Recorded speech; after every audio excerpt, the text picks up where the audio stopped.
I've often thought, chums, it must be very embarrassing if you are the current British Prime Minister, Sir Keir Starmer, because there he is on record basically claiming that he's no fan of His Majesty the King, or indeed any members of his family.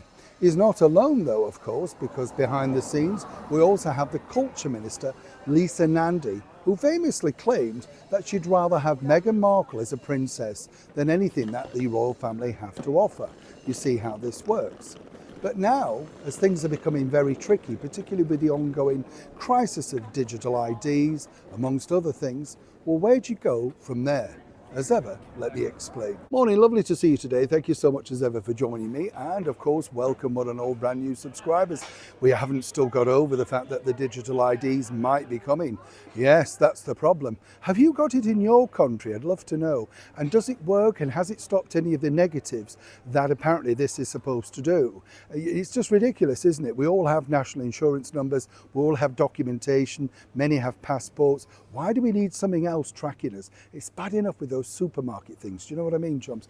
I just don't fill any of those things in because I sort of come away thinking to myself, you know what, there's a problem with that. And suddenly everybody's looking at you and you get told, don't you, this is what you do and this is how you're going to be monitored. And I think, why should you be pushed into that direction? You know what I'm saying? It's a little bit like, of course, Keir Starmer openly said on record, no fan of the monarchy, wouldn't mind just not having it, And then very quickly, as I've pointed out on a number of occasions, well, there he is now becoming a Sir, so he suddenly loves the monarchy. Oh yeah, it's important, absolutely.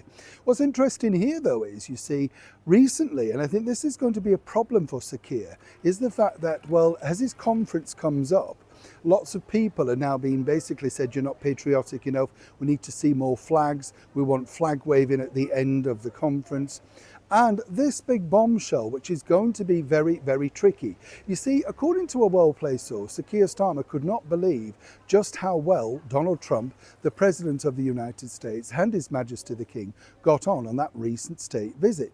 And this is the art of diplomacy, something that's clearly lacking in the characterization of Keir Starmer. The King knows how to deal with people, as did, of course, Queen Elizabeth.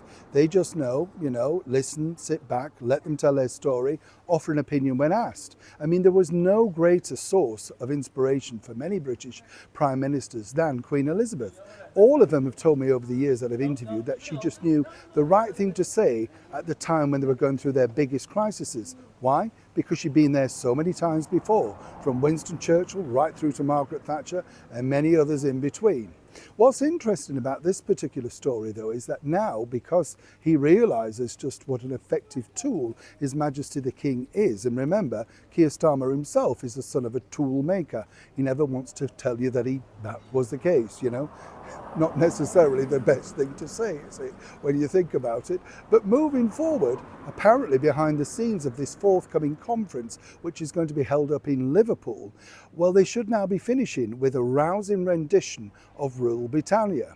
But the problem is the Reform Party, headed by the Right Honourable, that's right, of course, Nigel Farage, well, he did that already with his party to great success. So once again, Sir Keir and the team will be looking like playing catch-up and just following on. Is this the right thing to do or the wrong thing? And more importantly, will this still make the party popular or not? Sir Keir Starmer now wants you to believe that he's so backing all things British, but meanwhile still hasn't come up with any solution about how to solve the ongoing terrible situation out in the Channel for the migrant crisis. He and his Home Secretary, Shabana Mahmood, apparently are going to be unveiling yet another new idea. But with so many of Keir's ideas, they seemingly go wrong, disappear or never come to fruition. More people are now interested in what happened and how did that particular donation to Morgan McSweeney, your head chief of staff, whatever you want to call him, where did that disappear to? What happened to the 3 Russian people, the boys, the ones I'm talking about? What happened there? What happened to the guy with the Manchester attack that was supposedly going to be, well, sorted out by the police from his recent, court case? Everything is under a cloud. Hence the reason this is set to be the toughest conference season ever. And more importantly for Sir Keir Starmer, can once again the patriotism that apparently he's so proud of save him? Who do you believe? Neil Sean in the very heart of London.